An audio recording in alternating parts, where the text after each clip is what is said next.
if we look at the tectonic plates between Islamic world and non-Islamic world today, we notice something very interesting, that even very diverse Muslim societies, which cannot be easily branded under one civilizational label, have something in common, and it is the tendency to be in conflict with their neighbors.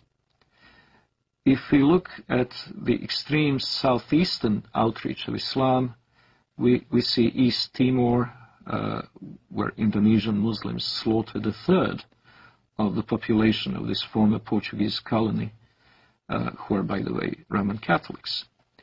In southern Philippines, we see an extremely violent Islamic rebellion, which has been simmering and becoming more or less violent for years. In Indonesia itself, we had religious conflict in the Spice Islands, where the beleaguered Christian minority is in danger of extinction. We have very active Islamic movements, both in Thailand and in China, in Xinjiang. In the Indian subcontinent, the history is tragic indeed. That's where the Holocaust, the Hindu Holocaust, took place in medieval times, a little-known episode in the history of Islam in the Western world, but the one that left a deep traumatic mark on the people of the region, and where the conflict is still latently present in the province of Kashmir.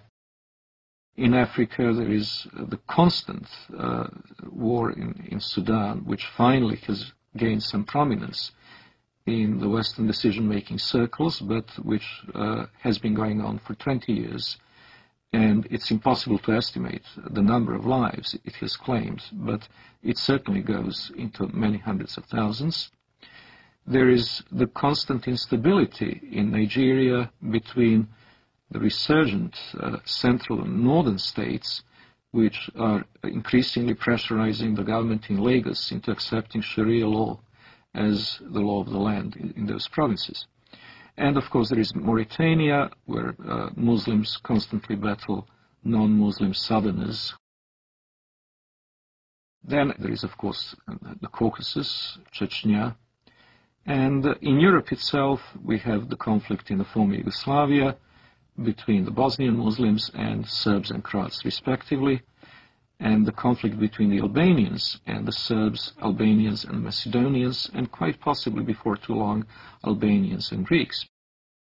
So, if we eliminate these conflicts, if we eliminate from the equation Chechnya, the Balkans, Sudan, the world is a pretty peaceful place.